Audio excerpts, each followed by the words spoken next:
I remember the day I decided to dress like I had nothing. It was a Sunday morning in late autumn, the kind of day where the sunlight feels soft and forgiving. I stood in front of my closet that morning and made a choice. I pulled out an old cotton sari, faded blue with tiny white flowers. The kind you wear when you are cleaning the house or running errands in the neighborhood. The fabric was thin from too many washes. The border had lost its shine years ago. I could have chosen differently. I could have worn the silk saris folded neatly on the upper shelf. I could have picked the ones with golden embroidery that still smelled faintly of sandalwood and mothballs. But I didn't. I wanted to see something. I wanted to understand something I had suspected for a long time. I wanted to know if respect in my son's home was built on who I was or what I appeared to be. So I wore that old sari. I tied my hair in a simple bun. No jewelry except the thin gold chain my mother gave me when I got married. No fancy sandals. Just plain rubber slippers I usually wore around the house. When I arrived at my son's apartment that afternoon, I rang the doorbell with my cloth bag in hand. Inside were homemade sweets I had prepared the night before. Jaggery coconut laddus, his favorite since childhood. My daughter-in-law opened the door. Her name is Priya. She is young, 26, beautiful in that modern polished way. Sharp eyebrows, glossy hair. Always dressed like she is about to attend a party even on a regular afternoon. She looked at me for just a second longer than usual. Her eyes moved from my face down to my sari and then to my slippers. I saw it. That flicker. That tiny moment of surprise mixed with something else. Something that looked a lot like disappointment. She smiled. But it was the kind of smile that does not reach the eyes. "Come in, Amma," she said. I stepped inside. The apartment smelled like air freshener. Lavender maybe. Everything was clean and arranged. Glass tables. Cream-colored sofa. Framed pictures on the walls. A flat-screen television. Spotless white tiles. I placed my slippers near the shoe rack and walked in barefoot. My son Arjun was sitting on the couch scrolling through his phone. He looked up and smiled. "Amma, you came," he said. He got up and hugged me briefly. But his attention went back to his phone almost immediately. I sat down on the single chair near the window. Priya disappeared into the kitchen. I could hear her moving things around. The clink of steel containers. Water running. A microwave beeping. Arjun asked me if I had eaten lunch. I said yes. He nodded and went back to his screen. I sat there quietly. The apartment was beautiful, but it felt strange. Felt like a showroom. Everything perfect. Everything in its place. But something was missing. Warmth maybe. Priya came back with a tray. 2 cups of tea and a plate of biscuits. She placed the tray on the glass table and handed me 1 cup. She took the other and sat down next to Arjun. "So Amma," she said casually, "how was your bus ride?" I looked at her. I had not mentioned taking a bus. I had not said anything about how I came. "It was fine," I said. She nodded slowly. Her lips pressed together like she was holding back a smile. "You should have called us," she said. "Arjun could have sent a cab or something." Arjun looked up briefly. "Yeah, Amma, next time just call me." I nodded. I sipped my tea. It was too sweet. Priya glanced at my cloth bag sitting on the floor beside my chair. I could see her eyes linger on it. Old. Worn. Stitched at the corners where it had torn. She leaned back and crossed her legs. Her tone became lighter. Almost playful. "Amma, you should update your wardrobe a little." "No," she said with a small laugh. "I mean, you are still young. You can wear nice things." Arjun did not look up from his phone. I smiled softly. "I am comfortable like this," I said. She nodded, but I could see it in her face. Pity. Maybe even mild embarrassment. Like I was someone she had to manage. Someone she had to tolerate. I finished my tea in silence. I asked about their week. Work. Friends. Plans. Priya did most of the talking. She spoke about a new restaurant they went to. About a friend's wedding coming up. About a handbag she wanted to buy. Arjun barely spoke. He just nodded along. Sometimes he laughed. Sometimes he scrolled. I felt invisible. Not because they ignored me, but because they looked at me and saw something they had already decided about. When it was time to leave, I got up and picked up my bag. Priya walked me to the door. She stood there with her arms folded as I bent down to wear my slippers. "Take care, Amma," she said. "Let us know when you reach home." I nodded. I stepped out into the corridor. The door closed behind me before I even turned around. I stood there for a moment, alone in that quiet hallway, the smell of lavender still faint in the air. And I thought to myself, so this is how it begins. I did not always live simply. There was a time when life was much harder than this. A time when simple was not a choice but the only option. I grew up in a small town in Tamil Nadu. Our house had 3 rooms and a courtyard that flooded every monsoon. My father was a school teacher. My mother stitched clothes for neighbors to make extra money. We were not poor, but we were not comfortable either. I learned early that money does not come easy, that everything costs something. Time, effort, sacrifice. When I got married, I was 19. My husband was a clerk in a government office. We lived in a rented house with walls so thin you could hear the neighbors arguing at night. We had 1 steel cupboard, 1 ceiling fan, a stove that needed coaxing to light. But we were happy. Happiness back then was simple. A full meal, a roof that did not leak, a day without worry. When Arjun was born, everything changed. Not in a bad way. In a way that made everything matter more. I stopped thinking about myself. I started thinking about his future. My husband worked long hours. I stayed home and took care of Arjun. I sewed clothes. I made snacks to sell to a small shop nearby. I saved every rupee I could. We lived carefully. We did not waste. We did not show off. Even when we started doing better, we did not change our lifestyle. My husband got a promotion, then another. We moved to a better house. We bought a small piece of land. Over the years, that land became valuable. We sold it. We invested. We saved. By the time Arjun was in college, we were no longer struggling. We were comfortable. More than comfortable. We were financially secure in a way I never imagined as a young bride. But I did not change the way I lived. I still shopped at the local market. I still bargained for vegetables. I still wore simple saris. I still saved leftovers and reused everything I could. Not because I had to, but because I wanted to. I wanted Arjun to grow up knowing that wealth is not about display. It is about security, about peace of mind, about being able to help others when needed. I never bought him expensive toys. I never sent him to the fanciest school. I sent him to a good school. A school where he would learn values along with lessons. He was a good boy. Quiet. Thoughtful. He studied hard. He did not ask for much. He respected me. He respected his father. When my husband passed away 5 years ago, Arjun was already working. He had a good job in the city. He stood by me during those hard months. He called every day. He visited when he could. I was proud of him. But then he got married. Priya was educated, independent.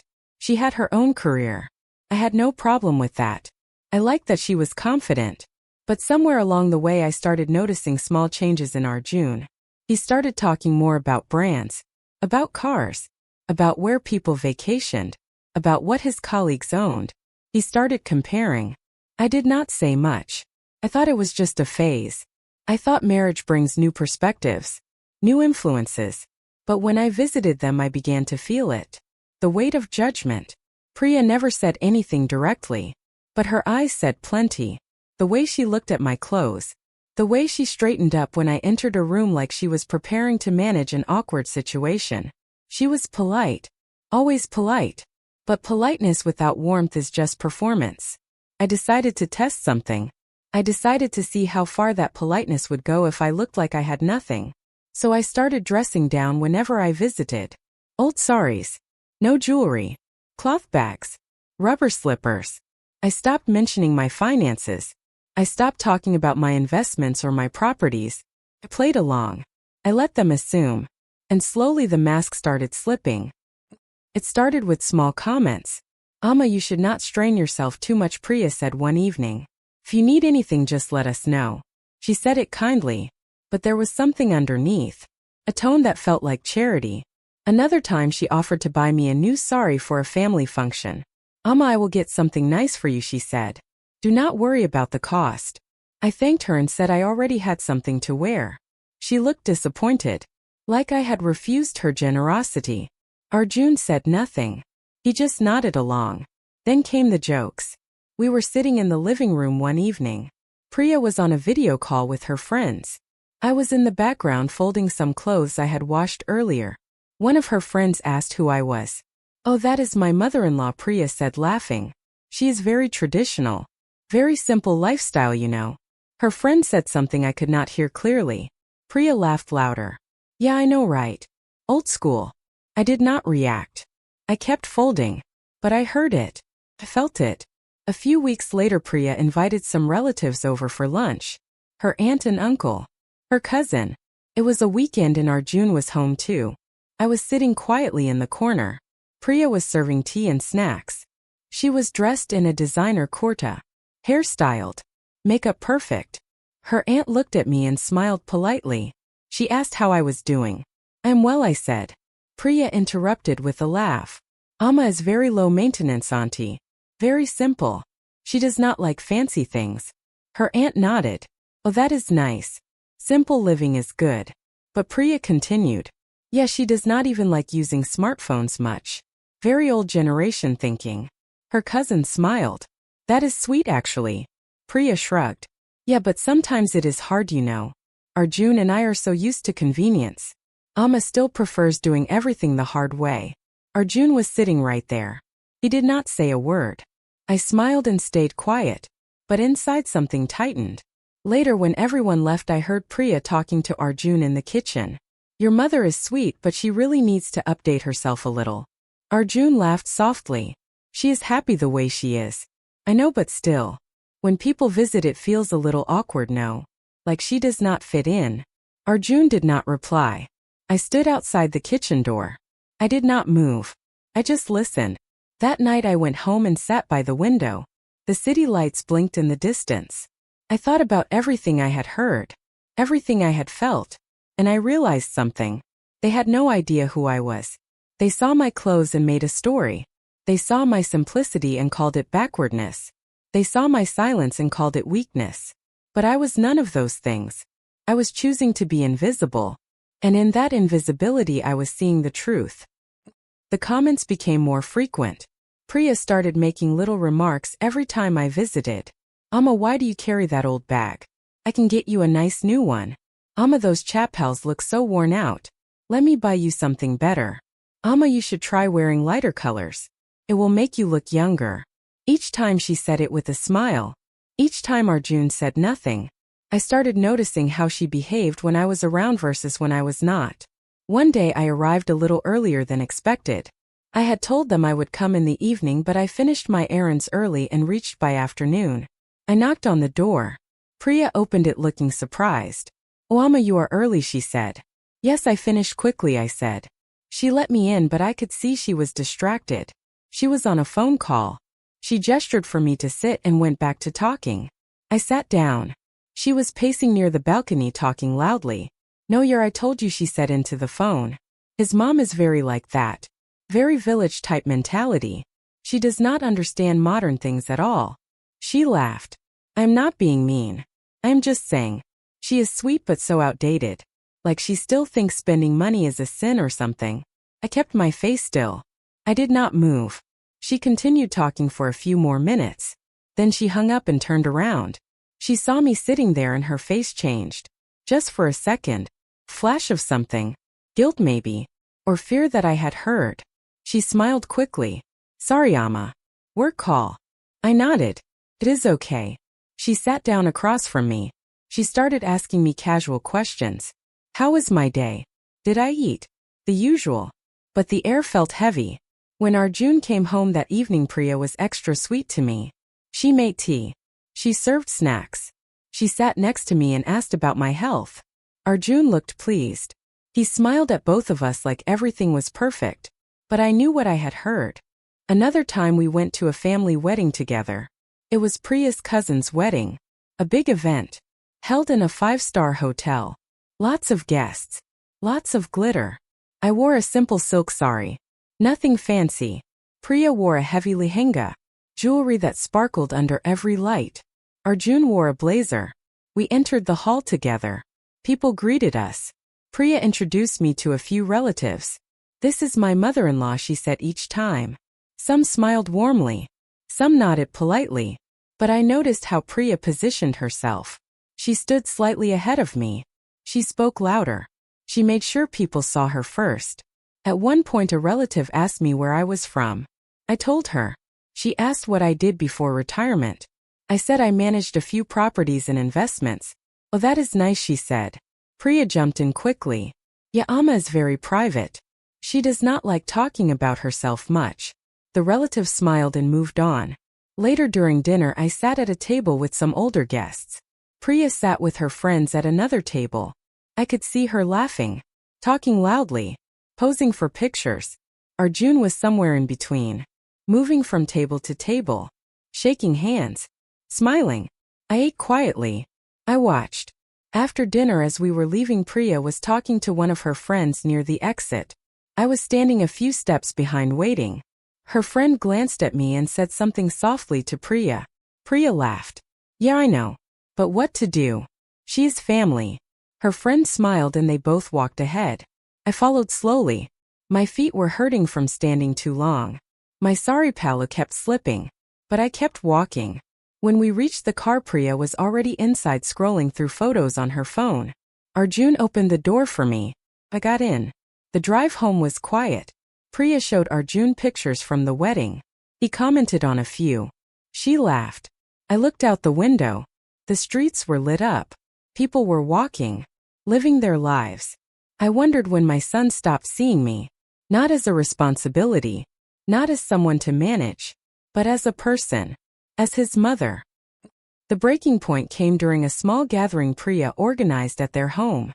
She had invited a few friends, couples, young, well-dressed, successful. She spent the entire day preparing. She cooked fancy dishes. She arranged the furniture. She put out decorative candles and flowers. I was visiting that day. I had brought some homemade snacks, muruku and mixture. I thought it would go well with the tea. When I handed her the box, she smiled. Amma, you did not have to. But she placed it in the kitchen and did not bring it out when the guests arrived. The guests came in the evening. Everyone was dressed stylishly. The conversations were loud and full of laughter. They talked about vacations, about new gadgets, about restaurants and weekend plans. I sat in the corner quietly. No one really spoke to me. Priya introduced me once. This is Arjun's mother. Everyone smiled politely. Few said hello. Then the conversation moved on. I felt like furniture. At one point, one of the guests asked Priya about her family. She talked about her parents, her brother, her childhood. Everyone listened with interest. Then someone asked Arjun about his family. He hesitated. He glanced at me briefly. Then he smiled. My father passed away a few years ago. My mother lives alone. She is very independent. That is it. That is all, he said. The conversation shifted to something else. I sat there holding my teacup. My hands were steady but my heart was not. Later in the evening, one of Priya's friends was looking at a photo frame on the shelf. It was a picture of Arjun and Priya on their honeymoon. Switzerland. Snow. Mountains. Wow, this is beautiful, the friend said. Priya smiled. Yeah, it was amazing. We had the best time. Her friend looked around. You guys have such a nice place. Very modern. Priya laughed. Yeah, we worked hard for it. Arjun and I both. We like to enjoy life, you know. No point living like it is still the 1980s. Everyone laughed. I felt the words hit me even though she did not look at me. When the guests finally left, Priya looked exhausted but happy. She collapsed on the sofa. That was fun, she said to Arjun. He nodded. Yeah, good crowd. She looked at me. Amma, you must be tired. Do you want to stay the night or should we drop you? I stood up. I will go home. Arjun offered to drop me. I accepted. The car ride was silent. When we reached my building, he helped me with my bag. Take care, Amma, he said. I nodded. You too. He drove away. I stood there on the footpath watching the tail lights disappear into the night. And I thought to myself, maybe it is time. Time to stop pretending. Time to show them what they refuse to see. Things began to shift in small ways. People outside Arjun and Priya's little bubble started noticing. There was an elderly couple who lived 2 floors below them. Mr. and Mrs. Iyer. Traditional. Kind. They had known Arjun since he moved into the building. One evening I was leaving after a short visit. I ran into Mrs. Iyer near the elevator. "Oh, Arjun's mother," she said warmly. "How are you?" "I'm well," I said. She smiled. "You visit often. That is so nice. Not many children take care of their parents these days." I smiled politely. "They are busy." She nodded slowly. Her face became a little more serious. "You know, I see you come and go. Always so quiet. So simple. But that daughter-in-law of yours. Always so dressed up. Always going out." I did not respond. Mrs. Iyer leaned in slightly. "I am not gossiping. But I notice things. She does not treat you the way she should." I looked at her. "It is okay," I said softly. She shook her head. "No, it is not okay. Respect is not optional. Especially for elders." The elevator arrived. I stepped in. She gave me a long look before the doors closed. That same week there was a building society meeting. Arjun and Priya attended. I was visiting that day, so I stayed in the apartment. When they returned, Priya looked irritated. "What happened?" I asked. She threw her bag on the couch. "That Mrs. Iyer is so annoying." Arjun sat down. "What did she say?" Priya rolled her eyes. She was going on and on about respecting elders and family values. She kept looking at me the whole time. Arjun frowned. "Why?" "I do not know. Maybe someone said something." Priya glanced at me briefly. I kept my face calm. "People talk too much," she muttered. But I could see it bothered her. A few days later, one of Arjun's colleagues came over for dinner. His name was Raghav. Older guy. Senior in the company. Respectful. I was there that evening. Priya had cooked a nice meal. We all sat together at the table. Raghav was polite. He asked me questions. About my life. About how I spent my time. He listened carefully. At one point he said something that made Priya uncomfortable. "You raised a good son," he said to me. "Arjun is one of the most sincere people in our office." I smiled. "Thank you." Raghav continued. "That kind of character comes from home. From parents who teach values." Priya shifted in her seat. She changed the topic quickly. She asked Raghav about work. About a project. But I saw the look on her face. She did not like the attention being on me. Later, when Raghav was leaving, he shook my hand. "It was nice meeting you, Amma," he said. After he left, Priya was quiet. Arjun seemed thoughtful. That night I went home feeling something I had not felt in weeks. Seen. Someone had seen me. Not as a burden. Not as outdated. But as a person who mattered. And it made me realize how long I had been invisible in my own son's home. The day everything changed started like any other. It was a Saturday. Arjun had organized a small family gathering at his place. His cousin was visiting from Bangalore. Priya's parents were coming. A few other relatives. Priya had been preparing for days. She wanted everything to be perfect. I was invited, of course. I told them I would come in the afternoon. That morning I got ready carefully. I wore my usual simple sari. I packed some sweets I had made. I called my driver. Yes, my driver. His name is Murthy. He has been working for me for 3 years. Reliable. Respectful. Drives my car whenever I need to go somewhere far. Or when I am carrying things. I usually do not take the car to Arjun's place. I prefer taking an auto or a cab. It is easier. Less attention. But that day I decided differently.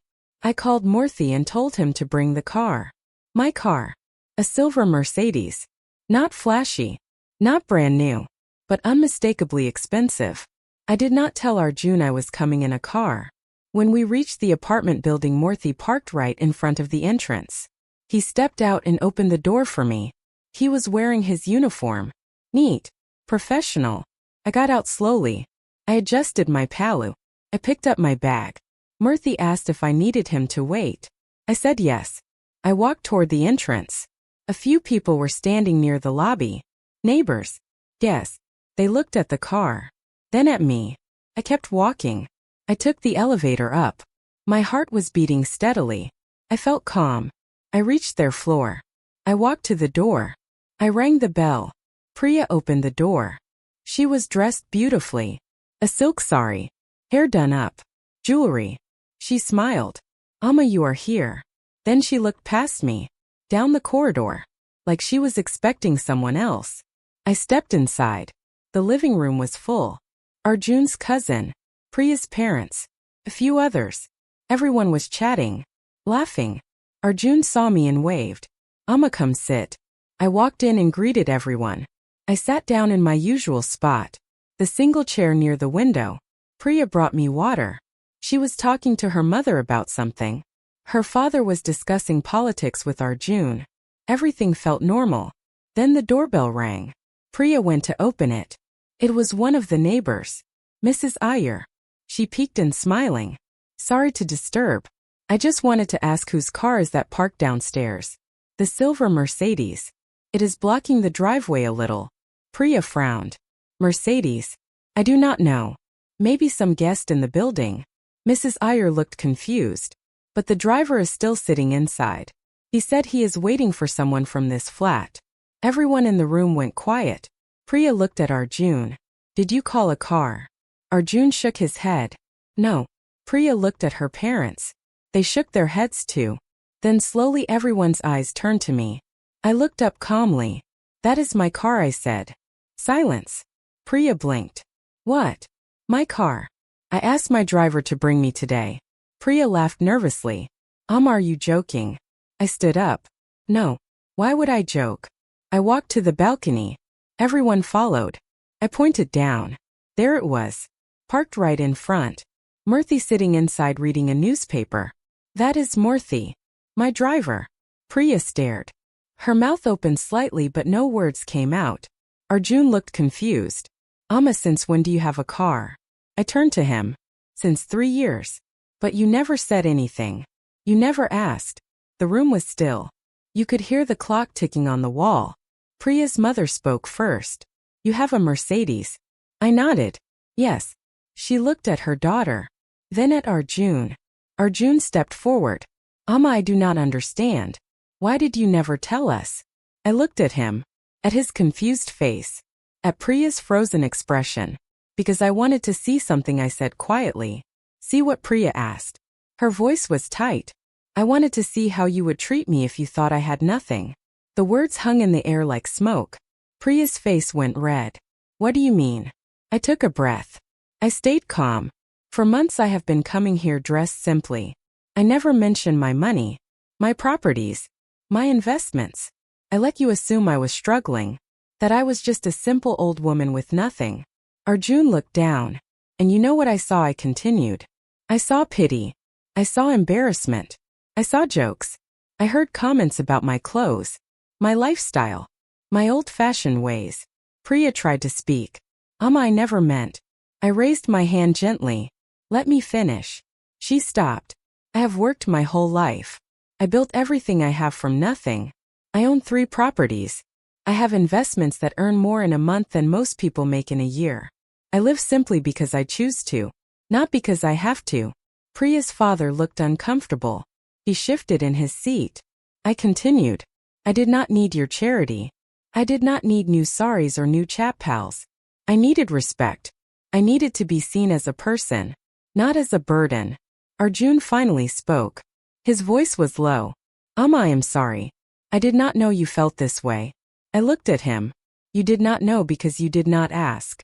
You saw what she wanted you to see." Priya's eyes filled with tears. "I was not trying to hurt you." I nodded slowly. "Maybe not. But you did." The room was silent. No one knew what to say. Mrs. Iyer, who was still standing near the door, spoke softly. "I should go." She left quietly. I looked at everyone. "I am going home now," I said. "Wait," Arjun said. I picked up my bag. I walked to the door. I stopped and turned back one last time. Respect is not about wealth. It is about character. I hope you both learned that. Then I left. I walked down the corridor. Into the elevator. Out through the lobby. Murthy saw me coming. He stepped out and opened the door. I got in. The door closed. The car pulled away. I did not look back. The days after that were quiet. Arjun called me the next morning. His voice was shaky. "Amma, can we talk?" I said yes. He came to my house alone that evening. We sat across from each other. He looked tired. Guilty.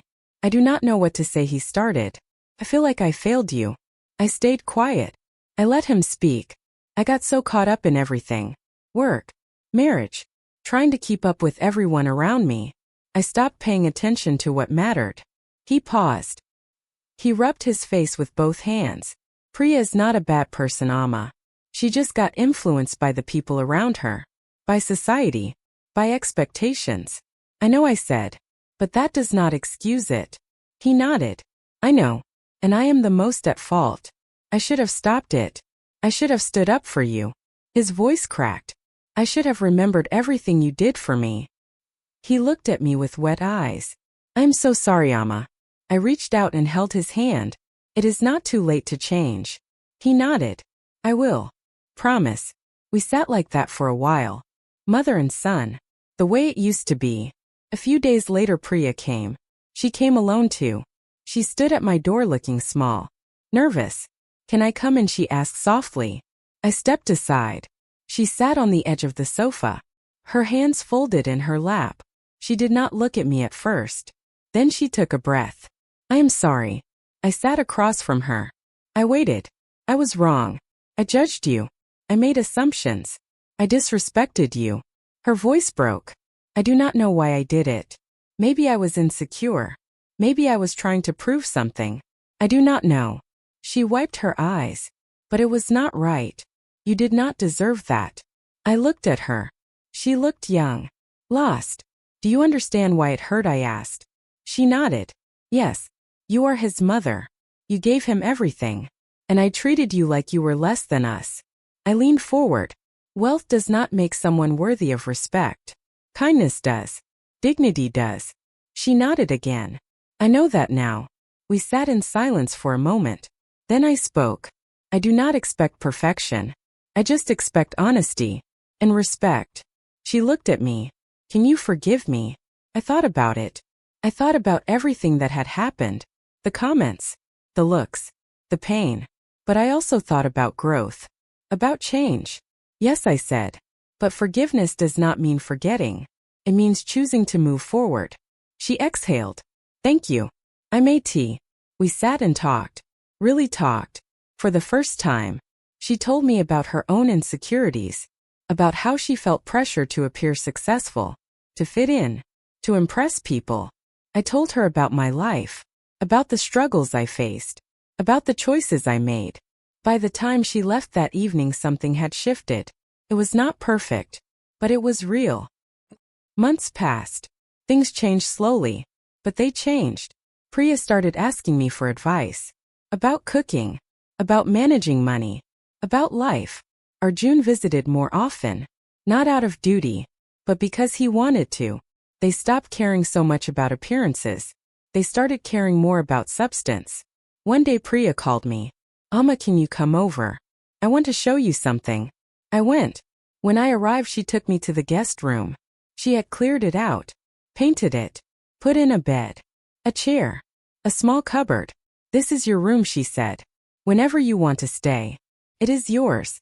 I looked at her. She smiled. A real smile. Thank you, I said. That evening we all had dinner together. Arjun. Priya. Me. We laughed. We talked. It felt light. At one point Arjun looked at me. Amma, why did you really do it? The whole test. I thought about it. Because I needed to know if love was conditional. And Priya asked quietly. What did you find out? I looked at both of them. I found out that sometimes people need a mirror to see themselves clearly. She nodded slowly. Arjun smiled. You are something else, Amma. I smiled back. I am just your mother. Later that night, as I was getting ready to leave, Priya hugged me. It was not a polite hug. It was real. Warm. Thank you for not giving up on us, she whispered. I held her. I did not give up because I knew who my son was underneath everything. And I believed you could be better. She pulled back. Her eyes were wet, but she was smiling. I left their home that night feeling something I had not felt in a long time. Peace. Not because everything was perfect. But because there was honesty now. There was respect. And that was enough. Life moved on. I still dressed simply. I still lived simply. Not because I had to prove anything. But because that is who I am. Priya and I grew closer. She started visiting me. We cooked together. We talked. Arjun became more present. He called. He listened. I never regretted the test. Some people say it was harsh, that I should have just talked to them. But words do not always reach people. Sometimes you have to show them. Sometimes people need to see their own reflection clearly before they can change. I learned that respect is not something you demand. It is something you earn by being consistent in who you are. By living with dignity regardless of how others see you. I learned that silence can be powerful. Observation can teach you more than confrontation ever will. And I learned that forgiveness is not about forgetting. It is about choosing to let go of bitterness so you can move forward in peace. One evening I was sitting on my balcony. The sun was setting. The sky was painted orange and pink. My phone rang. It was Arjun. Amma, what are you doing? Just sitting. Watching the sunset. Can we come over? Of course. An hour later they were at my door. They brought food. We ate together on the balcony. Priya laughed at something Arjun said. He teased her back. I watched them, and I thought to myself, this is what I worked for. This is what I fought for. Not money. Not status. Not appearances. This. Family. Connection.